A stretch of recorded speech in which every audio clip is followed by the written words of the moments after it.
And Brian Aunan, CPA Tax Service in Makokata. This contest is in the welterweight division, scheduled for 3 3-minute rounds.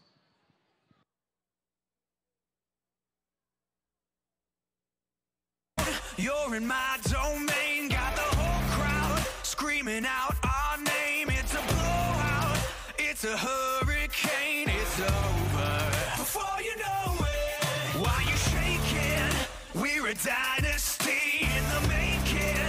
We're the royalty, now we're breaking down the enemy. Move over for the soldiers. Take a swing, I can take a hit.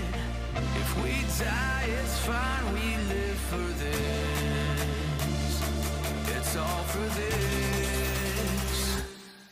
We're gonna stand on top with our hands in the sky. Gonna raise our cup to the stadium lights for the glory. For the glory. We celebrate with the city tonight. Hear the hometown cheer, it's the ultimate high. For the glory. We do it for the glory.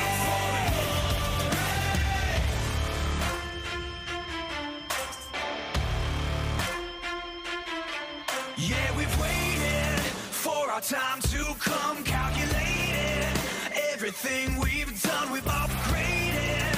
Now you can't outrun a champion. Now you're facing one. Can you hear them?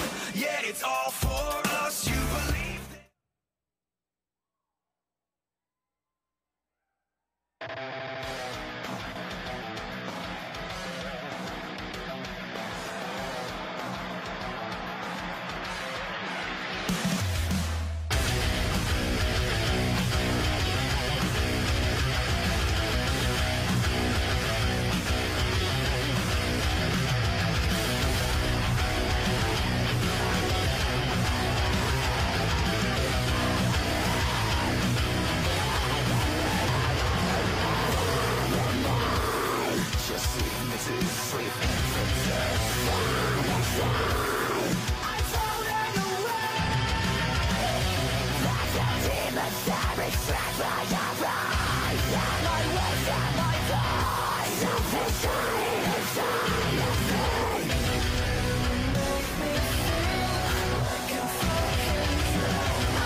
Ladies and gentlemen, the following contest is our co-main event of the evening, presented by Bradford Blasting and Brian Aunan, CPA Tax Service in Makokata, in the welterweight division, scheduled for 3 3-minute rounds.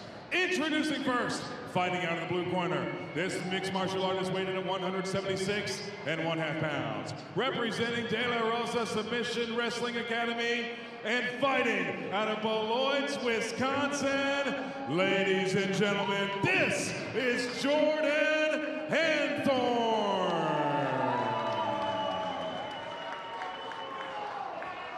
And his opponent standing across the cage in the red corner, weighed in at 174 1/2 pounds. Representing Cedar Rapids Boxing Club and Citadel Brazilian Jiu-Jitsu, fighting out of Makokata, Iowa, ladies and gentlemen, here's Liam Aunan. Your referee for this co-main event of the evening, co-main event. This is going to be good. Yeah, and you know, they don't make them co-main eventer for nothing, right? Their talent level will be a little higher, probably. Absolutely. That is the idea. And you can see a speed difference there too. These guys at 170 look like 155ers.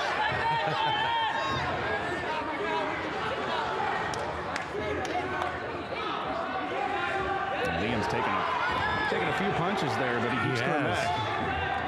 And those outside leg kicks, a couple of them have landed really good for Henthorn. Yeah, Henthorn's landing a lot. Swinging a miss there from Henthorn.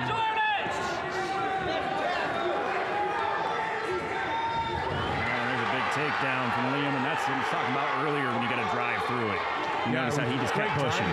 Great timing. Yep. And now he's going to take his back, Josh. Henthorn's going to roll over and give him the full mount. This is not a good place to be.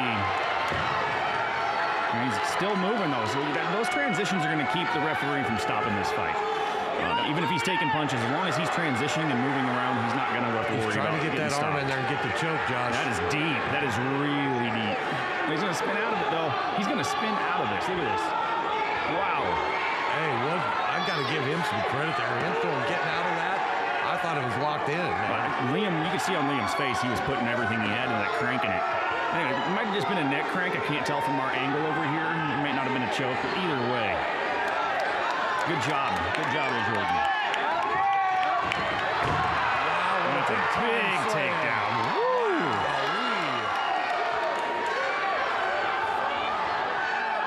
That's one way to get out of a chokehold. Yeah, and Henthorn's really going to need to get this back to the standing. He was doing very well standing up. Liam's just controlling him on the ground. Now, he's not taking a lot of damage, but that doesn't matter because he's getting control. So since he's not taking any damage, he's getting control. He's still not winning the fight on his back. Agreed. If he can get his back to the fence and maybe help that, climb the fence. Yeah, exactly. It's a good job by Aunan blocking that, because I think that's what he was trying to do, and now he mounted it again. Yeah, Henthorn looked like he kind of let that happen there. That pass from Liam was so easy. I mean, he just kind of stepped over. He's going to transition this into an armbar. Nope. And Henthorn's up. He needs to just stand up right now. Just stand up. Well, he's into the guard there of Aunan, and we're coming to the end of the first round here, my friend. Yeah, and the first round's going to be coming in real quick, and this is, so far, been a good fight. Wow,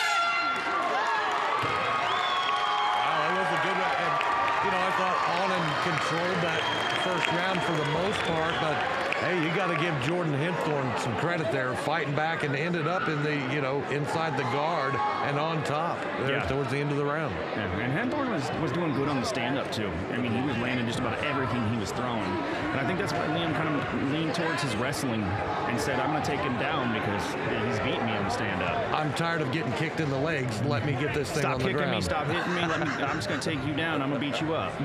So that's what his plan was, and it worked. So maybe, a little bit of different style fighters for both.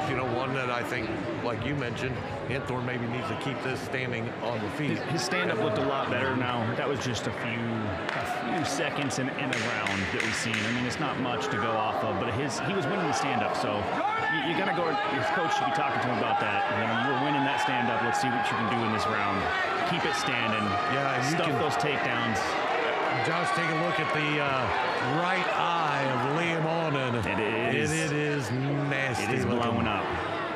They're going to have the doctor check that out here before we start the second round here. But this is most likely just Tyrone being safe and being protocol. But they're not going to stop the fight with just a mouse under the eye. He'll try and relieve the pressure a little bit. He's going to try and push it in probably with an ice. Yeah, and they asked him, and I seen the referee ask him, "Are you okay?" He said, "I'm fine, man." Yeah, it's not bleeding into the eye. It doesn't cause any real long-term damage that he has to worry about. He may not be able to see out of that eye, and then he might get some long-term damage after this, but that damage itself won't.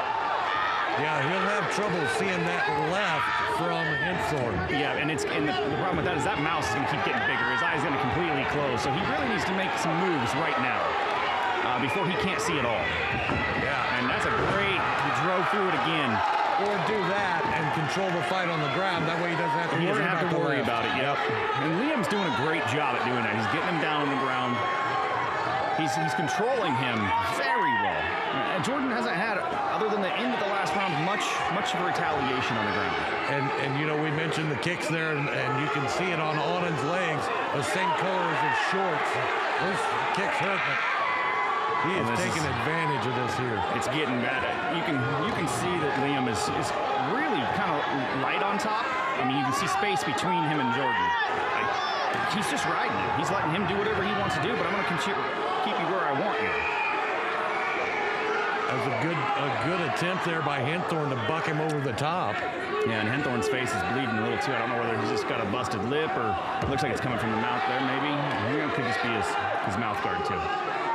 Can't quite tell from where I'm sitting. He was taking a few punches there. He's got a couple of dings on his eye there, but nothing like Liam has. But Liam is just controlling this round. He is, and Henthorn's in no man's land. He's in the middle of the ring. That's going to get deep if he rolls over this. Okay.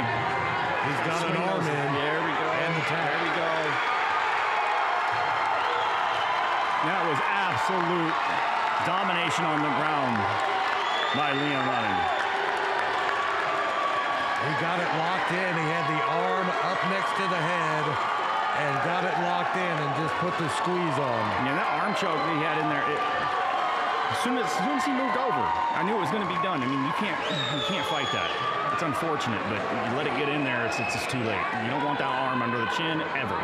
When Henthorn bucked to try to get him off the top of him, and he missed, and he ended up in the middle of the ring with nowhere to go, that was trouble. I think it probably depleted his spirit a little bit too. Yeah. When you're on that ground and you're just getting taken over, you can't do anything.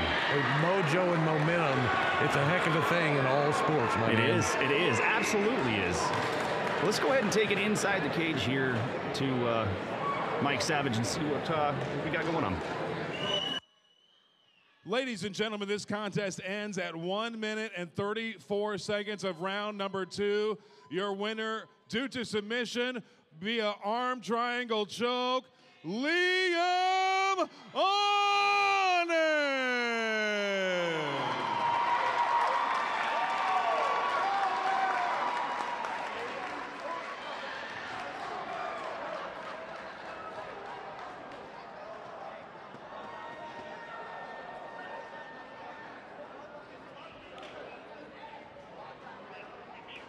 Well, Liam, I've talked to your family a little bit, who I know is just going crazy right now. They told me this was your dream. You said, this is what I want to do with my life. Your first fight ever. My man, you're 1-0 undefeated in MMA. That's got to sound good.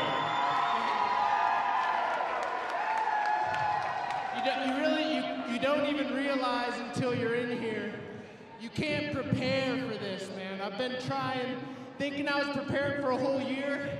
Nothing prepares you this. It's all about heart, man. It's all about heart and soul. No technicality, no belt in jiu-jitsu, no belt in taekwondo is gonna get you a dub in here. It's all heart, man. Well, I'm sitting next to our timekeeper, Mike Lewis, who's saying you've got some hell of technique in here, too. Saying your switch and your wrestling, you've obviously had some hell of training to come in here and do this. I train at the single best jiu-jitsu gym in the Midwest. Citadel Brazilian Jiu-Jitsu. World champions train there, black belts. We're the best. So your family told me that you dropped out of college to pursue this. Where do you go next? Hey, don't call me a college dropout. It's called a gap year, by the way. No. You get one shot to live your dreams, and I had to take a long look at myself in the mirror. And my dad's an accountant, Brian Aunan, CPA. You heard him sponsoring. That's not for me. I'm sorry, Brian. Ladies and gentlemen, you've got a hell of a future. Charisma, can speak, can wrestle, can fight. I know you got a lot of people that you want to thank. I mean, everybody back there standing up. That's not just a family, that's a community. I travel with a freaking army everywhere I go. The best supporters.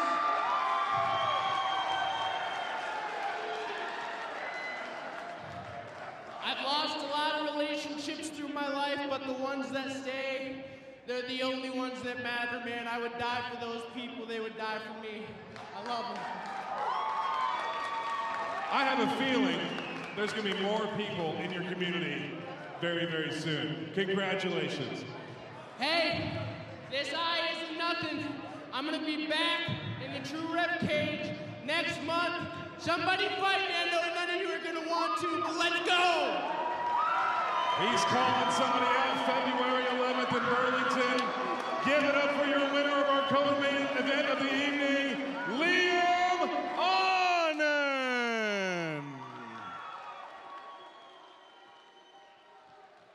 Hey, I'll tell you what, man, what a charismatic kid, and that's his first fight, and he does not speak like that was his first fight. No, he doesn't at all. And I was thinking the same thing, that, hey, this kid has a good head on his shoulders. Yeah, and he's got the charisma, he's got, the backing, the support system, which is, as you know, incredibly important at this stage of the game for these young fighters. Absolutely. You got to have that support system because you're going to go through hard times. It's not easy being a fighter and trying to make it. So it's good to see that he has that support system. Absolutely, 100%. Let's take it back inside to Mr. Savage.